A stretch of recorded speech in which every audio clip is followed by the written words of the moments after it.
Welcome, everyone, to the Culinary Now podcast. My name is Matt Britt. And I'm Jamie Schick. And today on the pod, we are joined by Chef Ragnar Fridriksson. Chef, Hey, all the way from France. Welcome to the pod. thank you, and thank you for having me. Great pleasure to see you. No, we are so excited to talk to you today. I know you are the managing director for the World Association of Chef Societies, WACS. It's a professional chef organization that spans the globe. Can you tell us a little bit about what you do and what your world is like on a daily basis? Yeah, I mean, I've been doing this job since 2009, and I was really lucky to get offered this opportunity.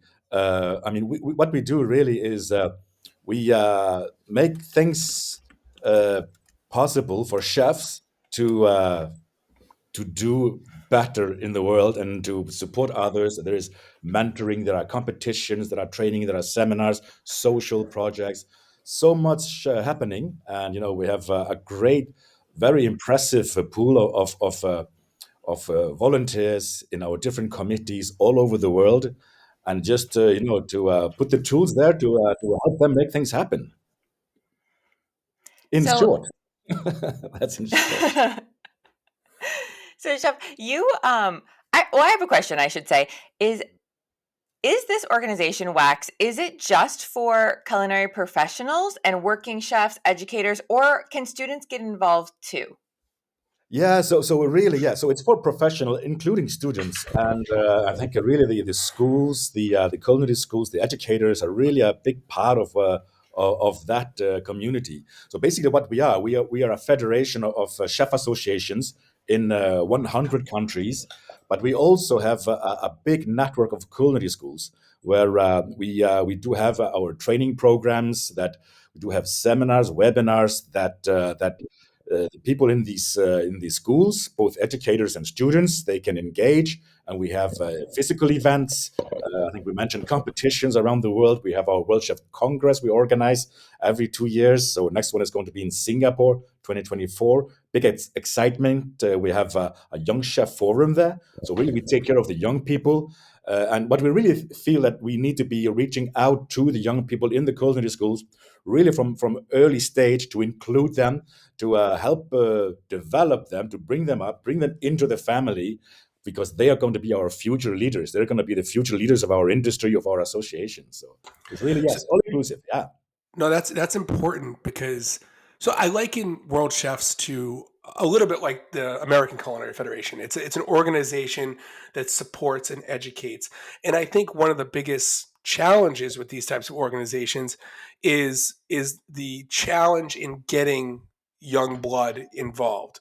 And what you're talking about is how important that is, and I'm glad to see that WACS is sort of targeting culinary schools, because there is such a diverse hub for future engagement. I also think that, one thing I love about these sort of fraternal federations of chefs is it's really all it's about networking, but it's also about education. Yeah. And WACS specifically, but others as well, but WACS specifically does a lot of what we call upskilling. It's this idea of, okay, you know a lot. You're a professional, you're seasoned, you've worked at whatever restaurant, but how do you get better? And I think that that's a thing that a lot of chefs don't always realize they should be doing, because they're kind of consumed in their day-to-day world of maybe running a restaurant, which is intense. Can you talk a little bit about how WACS, or just culinary federations in general, really lean into this upskilling? No, absolutely. And well, just first, you mentioned the ACF, and yeah, the ACF is our member. So yeah, if you are a member of the ACF, you are automatically a member of the World Association of Chefs. It means that you have this global network, not just in the US, but you can go across borders and really network and meet people from other horizons, and that really is a lifelong learning, isn't it? And I think it's really That's amazing. That's awesome.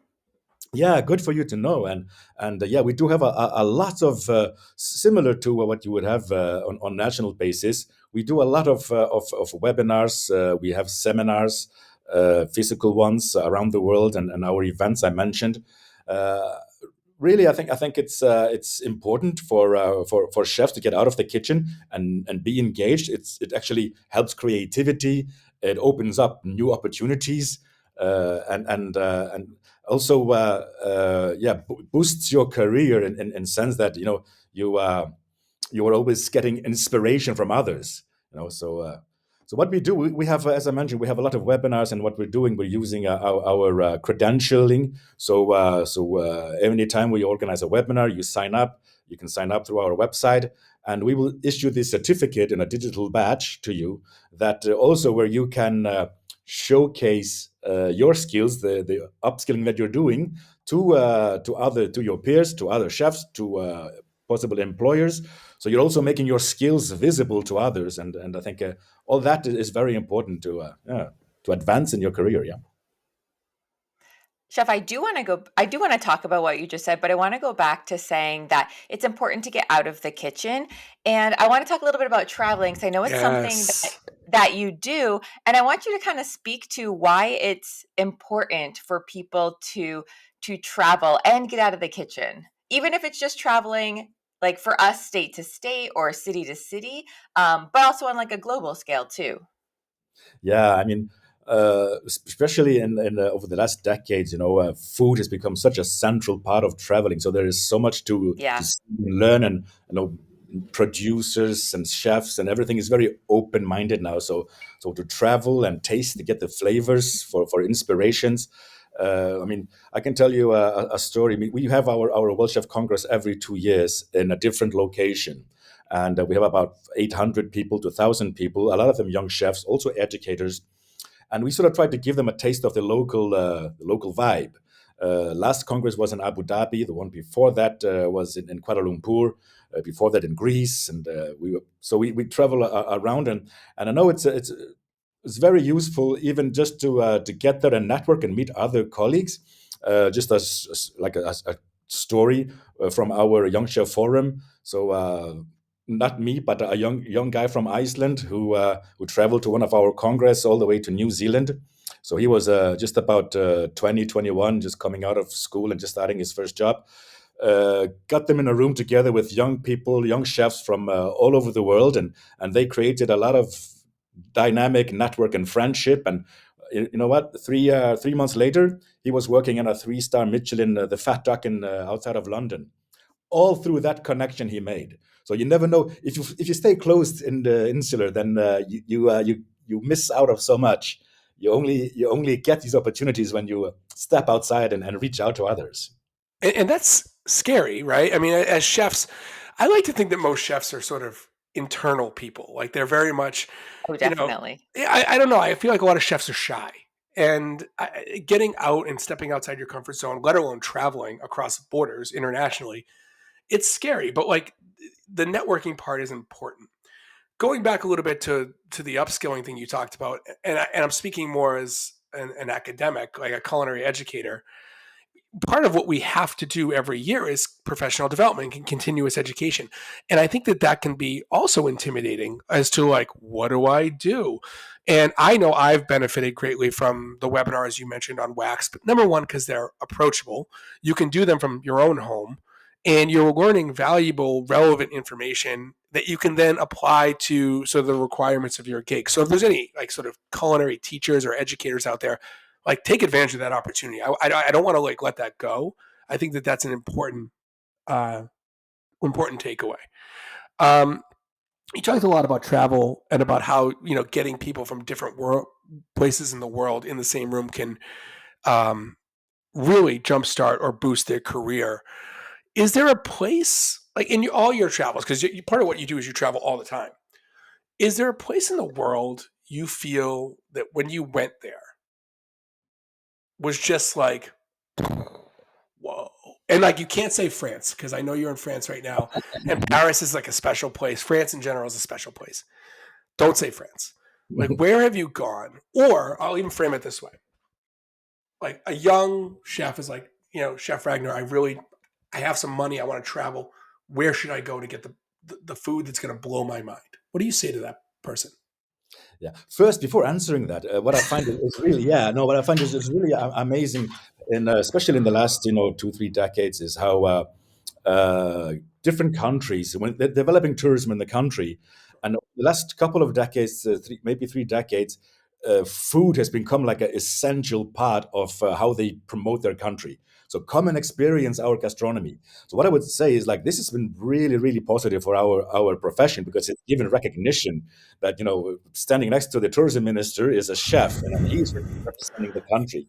Yeah. It's amazing, because you want to name a country where it blew my mind. But really, what I find so amazing is that, like, in any countries, there is so much pride in the local cuisine, that they have produce that you never would have expected. And I mean, now we're working with Azerbaijan. They want to do their whole tourism promotion through the different regions and what they have to offer in terms of produce, of products, of recipes.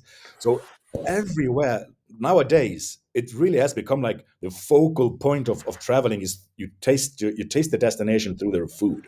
So it's interesting because you mentioned food being part of the tourism sell, and then earlier you mentioned like ice. I think Iceland does a great job at that, in Greece as well. It's like they're really leaning into come to this country Yeah, for the food, and I think Greece maybe more than Iceland, but like when you go to Greece, you expect to have some level of Greek cuisine because I think that that's prominent in the states here. Is like you see Greek food, although probably not authentic or maybe as authentic.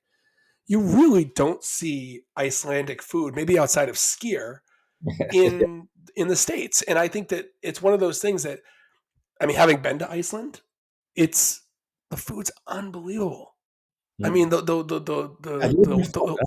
No, yeah. the livestock, the availability. Weirdly enough, the ice cream in Iceland, unbelievable. Like it's one of those things that I think is underrated. That when people are traveling, they should travel. And this is selfish, but like I think they should travel in part for food because Yeah. to your point, no matter where you go, you're going to experience. It's exactly that. It is really like the unlikely destination, and you wouldn't have thought. And like a lot of the the Central Eastern European countries that came out of communism back in '89, how you travel to Czech Republic or Hungary, or they would have wine production. They would have all these great restaurants, really on a very modern but rooted in their historical. Uh, in their history and ethnicity, all over. So I mean, I could start like naming countries. The last one I actually visited, where I was blown away, was New Orleans. I was at the ACF convention, and it Yeah, was an amazing food scene. I just wow. I even like my restaurant next to my hotel. I went there the first night, and I was so happy there that on the last night I went there again, and my flight was out in the afternoon. So actually, I went there for like a brunch before taking my flight. So it was just convenient next to my hotel.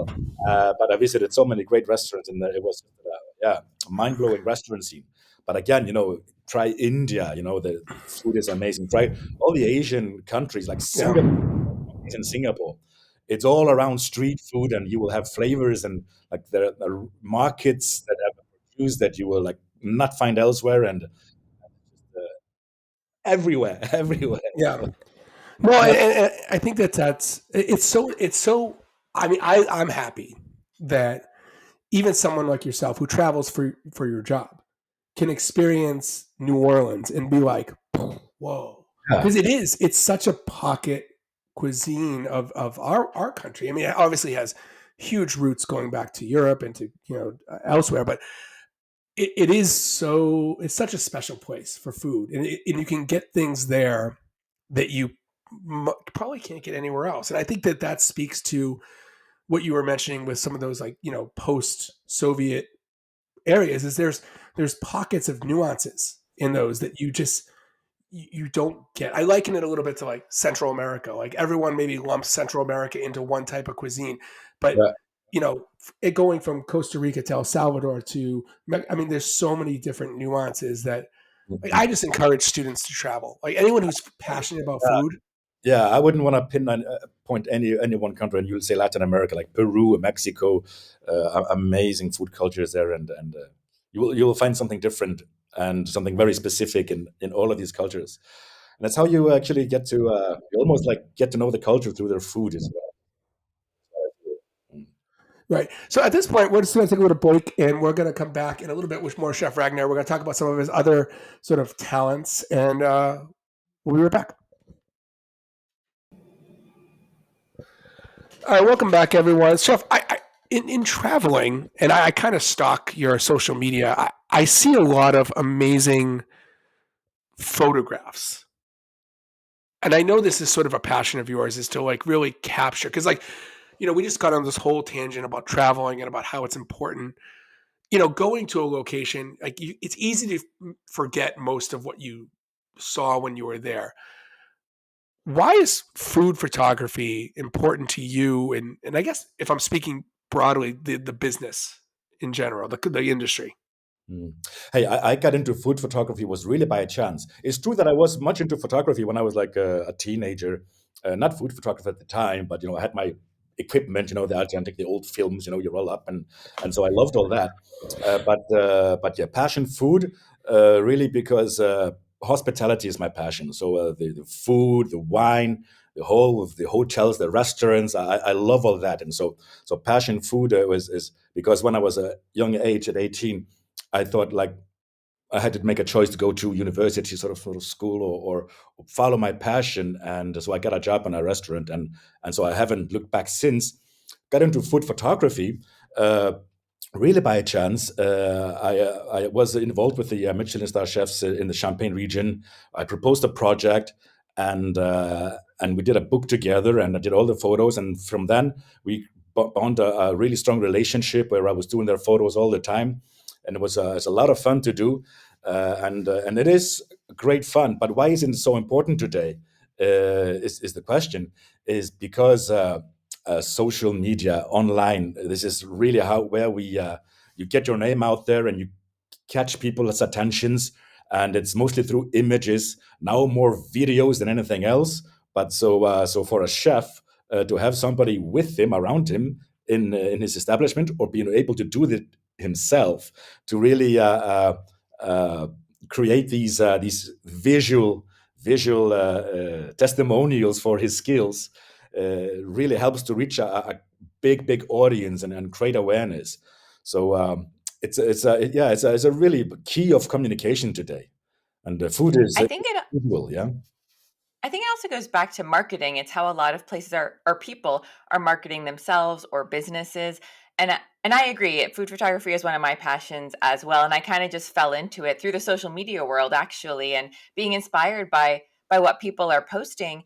And and I think food can be beautiful, and I think showcasing that it can be really inspiring, especially for students to look for inspiration for flavors or how to plate or compose something on a plate. Do you find that it can be helpful in this way as well? Yeah, no, no, no, definitely. And back to the food photography. When I started working with the chefs in Champagne, I mean, there was no food photographer there per se. They had photographers, and they didn't really understand what they were trying to express on their plate. And so having somebody who actually came from their background and had an understanding for, yeah, we're trying to find textures and dimensions and volume and a harmony on a dish, and so to catch that with different lights and different focal points, and so really that it helps make the food jump in out of the make the food jump out of the picture and into your mouth or into your face in a sort of way. So yeah. Yeah, it's almost like they're both forms of art, and a lot of principles can apply to both photography and placing the actual food on the plate for composition. It's something that I've noticed when Mm. I'm talking about it and like thinking about it. It's very universal, but yeah, I totally agree. Yeah, it's just something that I feel we don't lean into as much as we should. Mm. Like I think we and I'm speaking for Jamie and I, like we prioritize telling students that they need to take photos of their dishes, but we don't really teach them as well as we should how About to health, maybe yeah. Jamie does. Maybe Jamie does because Jamie, I mean, you are literally like my Instagram is horrible. Like I post twice a year. It's bad, but Jamie's like doing these like crazy videos and like we've talked about this on episodes before. It's a different art form. It's like you're Mhm. prioritizing different things when you want to make a picture of food look good. It's not flavor. It's making those sort of Yeah, textures yeah. come to life. Yes, let the texture come to life. Exactly. Yeah, yeah. The colors, the textures. Do you think food chef? I mean, again, I'm kind of leaning on your expertise and how you talk to so many people. Do you think food photography has a next like step? Like what? I mean, it's obviously taken leaps and bounds in the last 10 years. It's so intricate to marketing and social media. Do you think food photography can go somewhere from here? Like, what do you think the next step is? This was not on the agenda. I'm sorry. Hey, and that's a tough question. Actually, what happened with the digitalization of photography is that it actually opened the door to so many others, like Yeah. uh, amateurs. The cost went down. It was accessible to almost everyone, and you have these platforms of like Instagram or what have you, where you can easily expose them, and you have your own exhibition almost. You can have your own exhibition and your following, and so I mean, yeah, what is after social media and and posting? I mean, even some would have thought that cooking books would just sort of die out because of the digitalization and social media and what have you. I was just talking to the Edward Cointreau, who owns the Gourmand Cookbook Award, who do the awards every year, and he said, well, on the opposite, there are more cookbooks being produced today than ever before. Right. So yeah, no, even that didn't stop. That just the mass of what we call food porn. People just love to see the food everywhere, and yeah. So where does it go from here? Sorry, I cannot say. Well, no, but I think you made a good point. And earlier you said like traveling to like Southeast Asia and Singapore and like street food.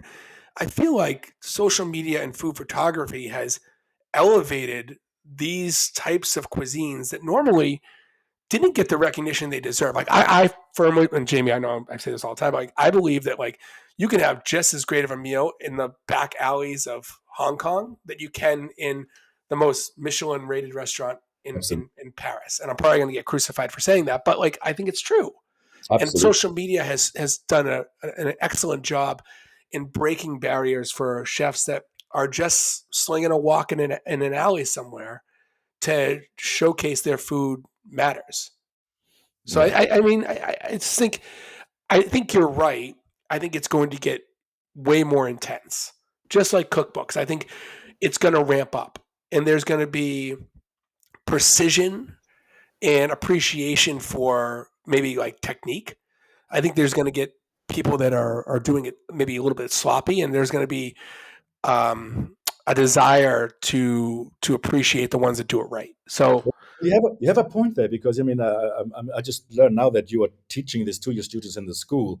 Definitely, when I went back to school, we didn't talk about photography at all. It was not on the agenda. So young people today are so savvy on, and they will actually develop these techniques and the skills to yeah, not know how to plate your food, but actually to do the photography and video. I think. I mean, we're going to probably see much more video content in the future as well.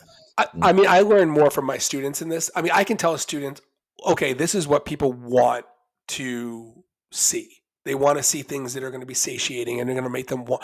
But then the students just like they take it and they run with it.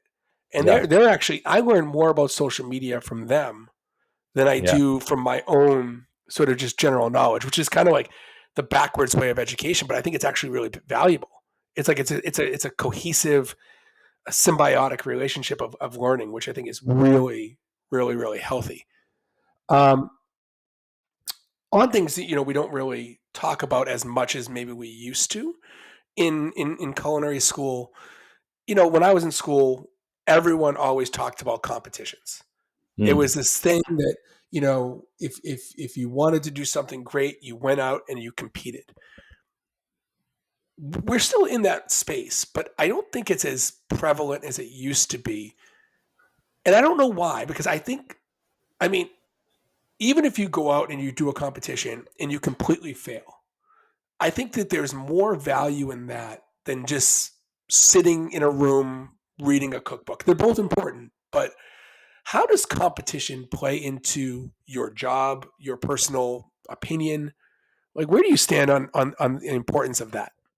No, I think definitely. So like interesting enough. So definitely, there are certain type of person who really are attracted to the competition, and there's definite advantage in participating, and you learn a lot. And I explain more about that. But I was interestingly enough, I was talking to an expert yesterday for my podcast.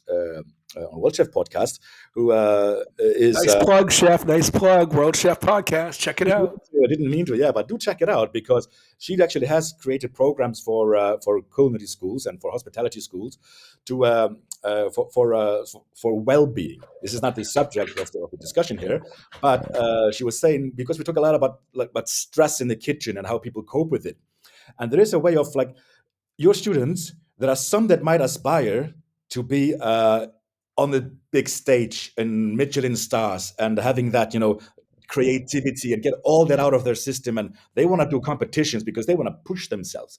There are other parts of your students who maybe want to be more laid back and just be more generous in their kitchen, have something that is more of feeling comfortable with your customers and mingle around them. And there are some that would want to be more in a like a canteen and excel in community catering part of the industry. So the industry caters for so many different type of people, and they will require different mentality. Those people. So it's good for your students to understand what is who am I? What do I want to keep? What I want to get out? How do I thrive? How do I perform to thrive? And this is most important for them to understand. Back to competitions, there are individuals and some of them I know when I'm speaking that I've been interviewing competitors, they often also have some sport background. They really want to, they want to make a name out of themselves. They want to put their life on the balance. And for them, competition is an amazing event. You risk it all there. You risk it all because you are getting judged on the spot, and you have to wait. You have to prepare yourself as a competitor, as an athlete. You have to make sure you get healthy. Your diet is healthy. Your physique is healthy. You get a good night's sleep. You wake up on the day of competition like an athlete. You know exactly how you're going to be moving all day long, how things are going to turn out. You have to manage the stress and all the things that are come up along the way, and you're going to get judged on the spot. The judges are going to come into your face and say this, not in a mean way, but they're gonna give you feedback. This is a must. Feedback is very important in the competition. It's like this is how you could have done differently. Maybe this is not. Can you explain why you did like that? And so they get an instant feedback. So they also look at the competitors that are they competing against, and they will be able to ask and change and measure themselves against others. So it's a really like a growing. It's a big risk, but it's a fast paced growing environment. It's so interesting because we've compared musicians and chefs in the past, and sort of you know writing a recipe is sort of similar to writing a song. There's technique and there's style and there's sort of a way to do it.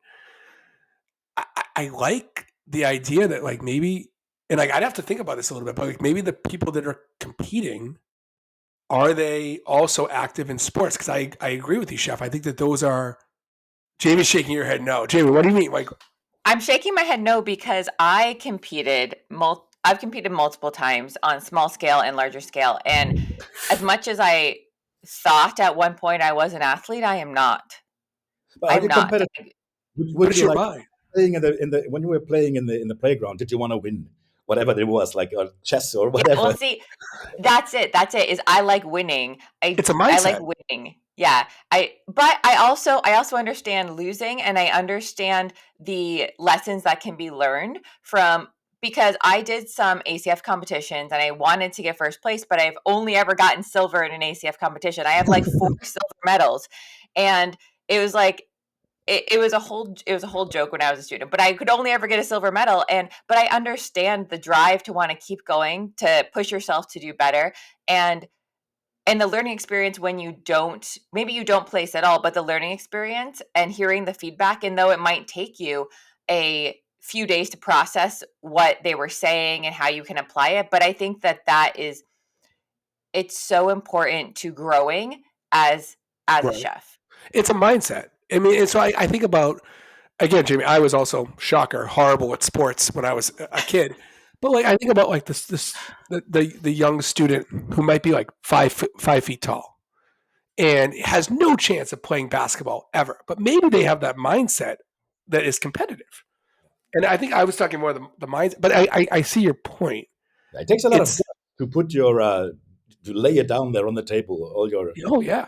you I have to mean, be just vulnerability is very vulnerable, and I mean, I hate to do it, and I'm 40, and like I can only imagine what an 18-year-old has to struggle with to actually go out and put it all on the line, knowing that like their career is ahead of them.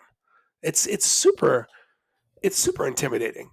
But yeah, I mean, I think we all agree that the reward of doing it, like let alone if you win, like just to do it, like I mean, I think we see this is that any student we talk to who does a competition and loses, like yes, they're incredibly bummed. They're like, oh, you know what, I should have done it. But that internal reflection that's going on, like a month later, that student's like, oh, I'm so happy I did it. And I think that that's the important takeaway is like get a student to realize that in a month, it might be a month of hell and you might really struggle, but it's going to be worth it on the other side. yeah, And it's also the connections you make, right? The networking that you do by doing yeah, a competition. You get to meet the chefs that are judging you. You get to have conversations with them. You get to meet the other competitors. You get to meet maybe other chefs that are helping to coach you. Like the networking, I think is yeah. also really beneficial. Absolutely. And the whole training period where you have mentors that come in and give you advice and exactly what you said, a lot of our judges, they are spotting talent when they are volunteer judges there. And some of them are trying to spot talent. And this actually might be opportunities also for advancing your career. Yeah. Yeah, recruiting for sure. Yeah, they're basically scouting you. They're scouting. Yeah. So, Chef, if I can just pivot a little bit away from competitions and talk about something that I know is important to not only you but also world chefs. Because early, like way on, at the beginning of the podcast, I asked like, what do you do? And you kind of said something along the lines of we make things happen.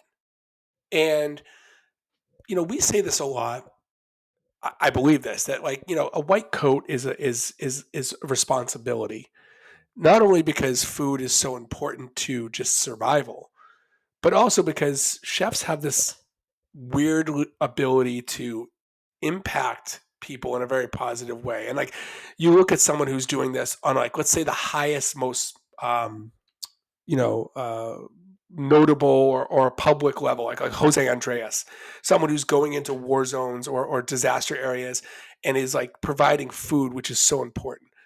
World chefs, I like to think, is like the people doing it behind the scenes. Maybe not so much credit, not so Mm. much flash, but I know this is so intricate to the Yeah. organization. Can you talk about advocacy and what that means to chefs? Yeah, I mean, what we did back in 2012, we created World Chefs Without Borders, and a couple of years later, Feed the Planet, which is Feed the Planet is both sustainability advocacy, and we also have training programs to bring people out of poverty into our industry through training, so free training. We've done this in collaboration with Electrolux Food Foundation and other corporates like Custom Culinary to really they give us the tools to actually help and give back to societies. And yeah, why we started doing this so actively is that exactly what you said. Our chefs were doing it already. They were just not getting any recognition for it. A lot of the chefs in their own little communities, often they come from humble backgrounds. They manage to fight their way out of that through cooking to create livelihood for themselves and their families. And a lot of them are extremely uh, generous in way of they want to give back and mentor others to get to the same level they have. And I see this everywhere in the world. And so important for us to create that environment, that ecosystem where we can support them them in supporting others. So using the power of the white jacket to do good in the world. And there are so many examples of that. You're absolutely right.